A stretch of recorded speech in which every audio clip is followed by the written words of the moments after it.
Hi, good evening. You're watching Trending Tonight with me, Sanket Upadhyay. Two stories that we're focusing on. Once again, you have a situation where, despite having a new health minister, the statements being made are identical. They're the same.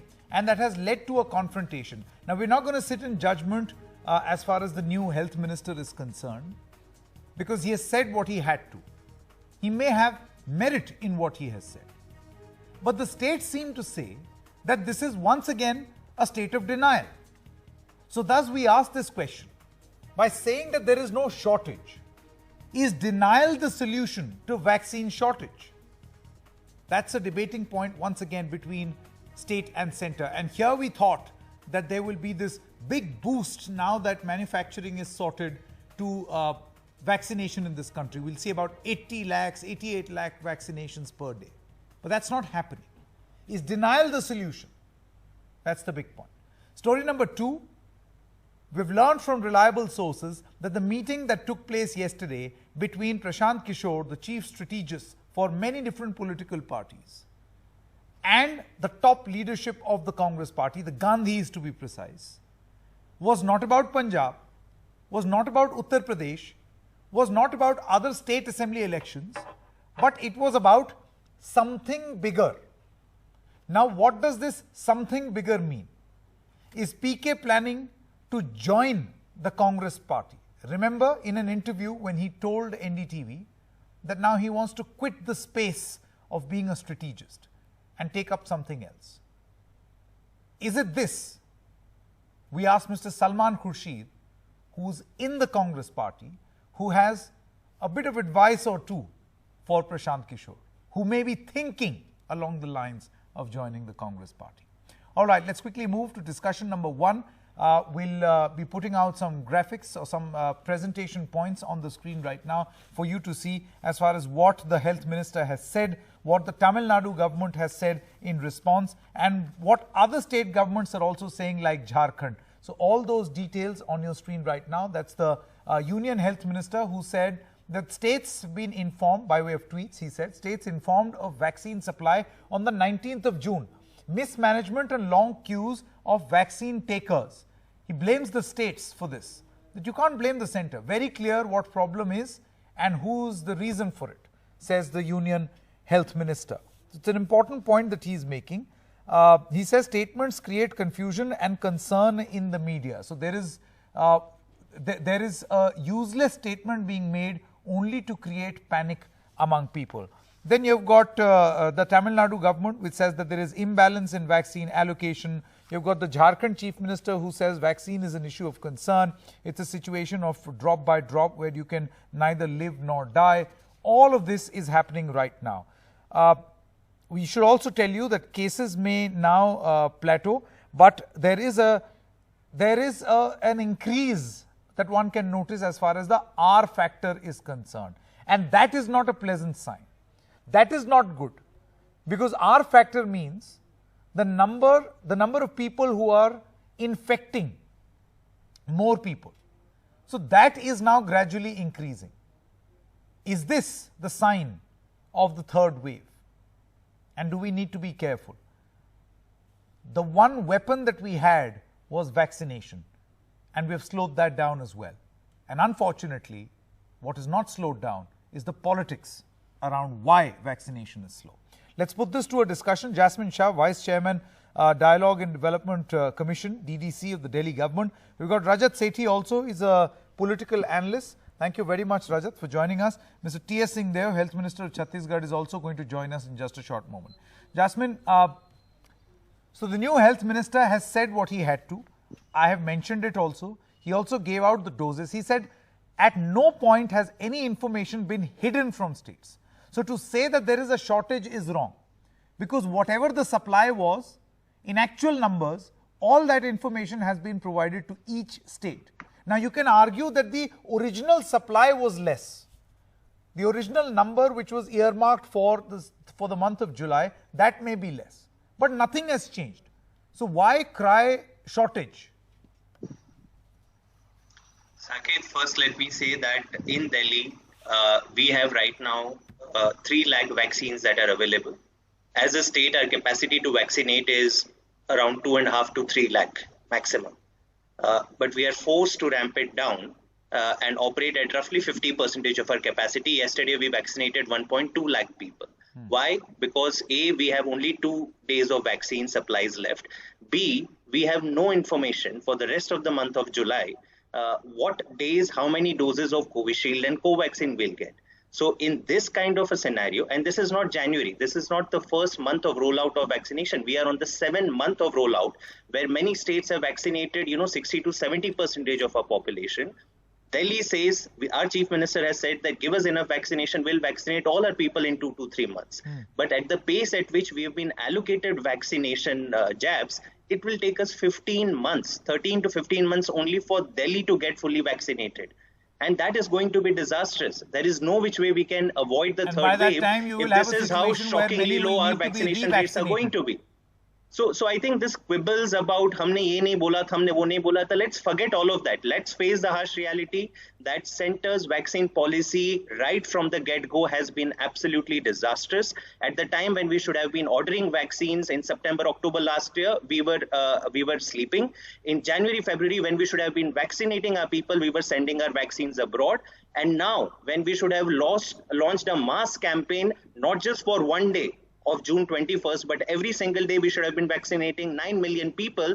We are barely managing to do 4 million. And there is no visibility. Okay, sure. Rajat Sethi, you see, the point here is that, beyond this political war of, you said that this much dose will be given, and it's not being given, and there's an imbalance, and you're responsible. Long lines is your problem. There are not enough vaccine centers, says the central government. The point is that ideally by now, if we look at the strike rate, we should be vaccinating about 85 lakh to 90 lakh people per day. Okay? That basically means that we should have about 20 to 25 crore doses supply per month. Ideally, we should reach 1 crore a day, which means we would need 30 crores a month. By the center's own admission, our capacity is only 11.5 crores. You forget the political debate. Do you think we've not been able to manage these numbers well? At a time when we needed 30 crores per month, we have around 11 or 12 crores. Sanket ji, if wishes were horses, we would have all been riding it. But please understand, we are not operating in a scenario where there is a glut of supply. Vaccine providers are queuing up to come to India and just give away vaccines. This is not the scenario. Keep the politics aside. I will come to the politics part of it as well. But please see that there is a competitive global environment vying for limited supply of vaccines. In this scenario, the government of India has clearly laid out a plan that 12 to 15 crores between that number vaccines will be procured, and it is being procured. And I think this is what the Honorable Health Minister has stated it out today, that every single state has been given in writing that these are the set of vaccines that you're going to be provided every month. Now, therefore, you need to pace up your vaccination program using the CoWIN platform to let your citizenry know that this is when you are going to expect the vaccines coming in, and this is the flow. And also, I understand Delhi being a more aware city state of sorts, wherein people genuinely want to queue up and quickly get vaccinated. But also understand there has to be a sense of equity when it comes to the other states. UP is also managing. This population is at least 10 times that of Delhi. But understand that UP vaccination process is going on pretty smoothly. You go to any PHC center, there's hardly any queues there. People are getting vaccinated. The larger problem in UP perhaps is awareness that more and more people should come out. But think from the central government standpoint. Can they give out, can they devise one state over another? Or a family or a formula which can favor Delhi over the other states? It cannot do. Very quickly, so Mr. Jasmine, would you like to respond? On that. And this is an apolitical statement, and I expect Jasmine will make an apolitical comment on this. Sure. No, Mr. Deo is also with us. I completely agree. Sir, I'll come to you in just one moment. Saket, I completely agree. The point is not that we should fight amongst each other as states. This is not a race to the bottom. The point is this, where I disagree with Rajat, is that yes, vaccine makers are queuing up in front of India. Pfizer, Moderna, Johnson and Johnson, which have been approved by WHO, by all the developed countries, the central government finds itself incompetent to even approve these vaccines and start procuring vaccines from them when smaller my countries like point is that Australia have bought we've millions been of talking doses. in a very different context and in a lighter vein. Now we have a Ministry of Cooperation also, though that has to do with cooperatives. But, we can surely do with some cooperation as far as vaccination is concerned. Mr. T.S. Singh Dev is also with us. Mr. Dev, thank you very much. What is your view? Good evening, Sanket ji. Good evening, sir. We've been discussing this word, or lots of discussion around, lack of trust deficit, and then cooperation and working together. Finally, we have vaccines. We reach a remarkable figure of 88 lakh per day. And now we are again back to that same old figure. And then we are also again back to the same blame game between state and center. How is this going to work? What's your view? Sanket ji, the issues clearly are two. One, availability of vaccines, and the second, vaccination per se. So vaccination is to be done by the state government. Vaccines are to be provided by the government of India. So wherever there is, when we talk of a trust deficit, where does it come about?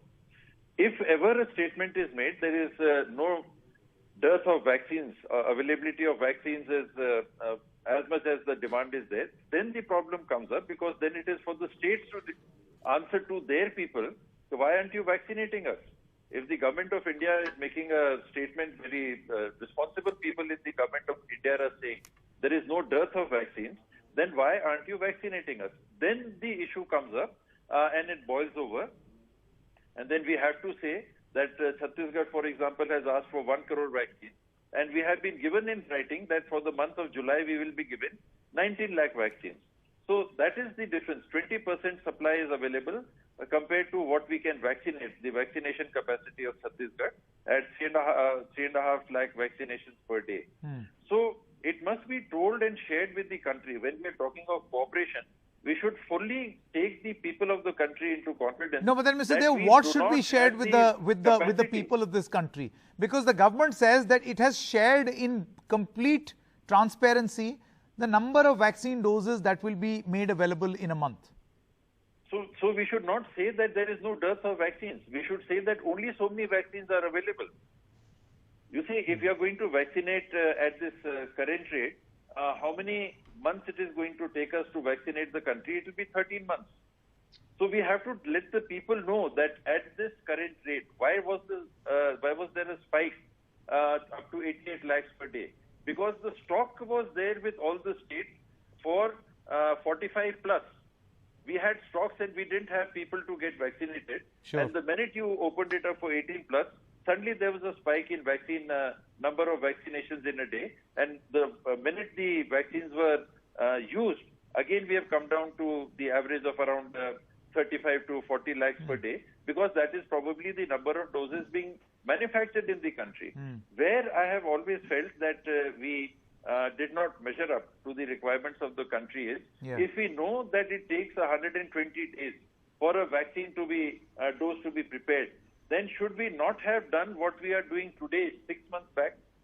If that's a valid Institute question. of India had come up with 2 crore vaccines, we already have 2 crore vaccines 3 months in advance to the 2nd of January. They had already come to this question, I was told by the government that at that moment everything was in a trial stage. How much of capacity building can you do? There is only so much that can be done. Okay, you don't do it 3 months before the 2nd of January. But on the 2nd of January, you had fixed two institutes who were found fit to supply, Serum Institute and Bharat Biotech. Yeah, I've run out of time. Have done then. Very quickly, Rajat Sethi wants to come in on Mr. Dev's comment. Very quickly. What Honorable Minister is saying looks absolutely beautiful in hindsight and with the benefit of hindsight. Please understand the kind of strategy making that the government also had to do and look at the overall supply chain. Remember, it was Serum Institute which had to even ask for the US to open up certain export constraints that it has put in for certain raw materials. So understand it's very easy to go out and comment. And we also know at this stage, he himself knows that the supply chain takes 120 days, and then the capacity had to be ramped up. There are other, vaccines which are currently in the approval stage. If you rush through and there is an untoward incident, you will say the center is to be blamed. So, see, it's at this stage, I think the state governments should work as if they're part of this country and should work and treat the central government as their government as well. And some kind of, all the kind of things that are being raised on social media, instead of doing that, the good old political courtesy should come in. They should call up the minister and try and resolve that instead of, let's hope that happens, because you can't have a situation where a new minister also leads to the very same form of confrontation between state and center. That's not helping anyone. Trust me, not helping anyone. Let's move to story number 2, and that story is whether Mr. Prashant Kishore is joining the Congress party or not, because he says that this meeting, by the way, he hasn't spoken, this meeting never happened. We've learned from sources, it never happened over Punjab or Uttar Pradesh. It is about something bigger. What is that something bigger? I have with me senior leader of the Congress party, Mr. Salman Khurshid. Mr. Khurshid, assuming that Prashant Kishore joins your party, can it help your party? See, whatever he has in mind and whatever the party will have in mind for him is a matter that's still very much premature to comment on. We have our work cut out in Uttar Pradesh, where we know what we need to do, and we are putting our heads down to work on that. At present, we are not going to get distracted by any possibilities, any meetings or any speculation that I have heard as well. We will remain concentrated on what we need to do in the battleground of Uttar Pradesh. All right. What is your personal opinion about Prashant Kishore? I know you want to channelize your energy towards Uttar Pradesh, but what's your personal opinion about PK? I think we are talking about two different things. We are talking about his professional competence, for which there is a fair amount of evidence of how well it's dealt with different political parties in different states. But the speculation that you were talking about is about his joining the party, his becoming a member of the Congress party. Now, the moment you change your hats, you get into a very different position. You don't shed all your talent, you don't shed all your knowledge and expertise, but you work in different circumstances. So it really is, if and when anything happens, it's for him to work out how he will move to what he probably calls the next chapter in his life. If he has any plans, if he has any ideas, then in which any one of us could be of any help, of course we would if he becomes a party colleague. But once again, it's too early, too premature to be saying anything, anything firm and confirmed about this. I get a sense from what you're saying that you seem to be suggesting and adding to that old saying that it's okay if someone is a good coach, but that doesn't necessarily mean that that person will become a good player, and vice versa. Sure, I think that's inevitable in every walk of life. That's inevitable. I mean, please just go over what's happened in public life and politics with the likes of Session, how they've functioned when they are head of the election commission, and how it's worked out for them when they've stepped out and come into the political arena and become politicians. Look at a variety of civil servants who worked very effectively with government and in government, and then they've stepped out and become politicians. Some have succeeded, some have not succeeded. So it really is very difficult to find a straitjacket in which everybody can put themselves, particularly if that straitjacket is about what it takes to be a politician in our country. Mr. Khurshid, I hope you're not discouraging Prashant Kishore from joining your party, are you? Certainly, I am not. I wouldn't want to lead anyone up the garden path. We all know the reality of politics in our country. We've suffered. Some of us have suffered enormously because of the ground reality of politics. But I'm not complaining. We came into politics with our eyes open, and we realized that there could be many sacrifices to be made, and we are willing to do that. Some people along with us were not willing to make sacrifices, and they therefore stepped out, either left politics or went into greener pastures. But that's not what some of us did, and we won't. We will stay put here.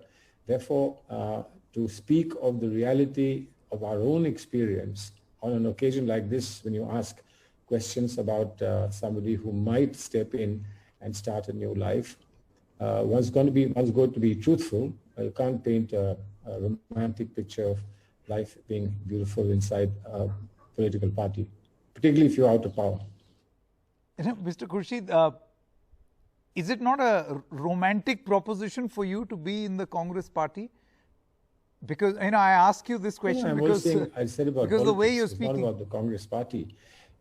If it wasn't romantic enough, why would I be here? Why would I even spend this time talking to you? For me, the romance continues, and that romance will continue. But I can't impose my passion and romance on other people, and nor can I promise everybody that you would feel the same sense of romantic attachment if you entered politics. I can only speak for myself, and if I speak for myself, I would say, please join. It's more the merrier. Nice to have more people that you can spend time with, talk to, that you could seek whose experience in whatever we are doing in our everyday political life. Okay, my final question, Mr. Khurshid, you were in Farrukhabad a few days ago, and this population control draft bill came into existence. You've also seen this affidavit in the Supreme Court of the centre and the position of the state government. But you made a very interesting comment on all politicians declaring how many children they have. Now, interestingly, there is a piece in scroll.in which says that more than half of BJP's MLAs in UP have more than 2 children. You want me to comment on something where they would comment back and saying that I have 3. Well, I have twins and I have a boy. So I'm sorry somebody's intervened, divine intervention that made 2 into 3. But be that as it may, there are many people who have more than 2 children. But as I understand, the sensible thing, of course, the government would do is to make it prospective for the future, and not inflict any adverse consequences on people who've had children in the past or up to now. So, but we don't know. This is all speculation. We don't know what they'll finally do. Okay. Thank you very much, Mr. Khurshid, for joining us. With that, we come to the end of this edition of Trending Tonight. Good night and goodbye.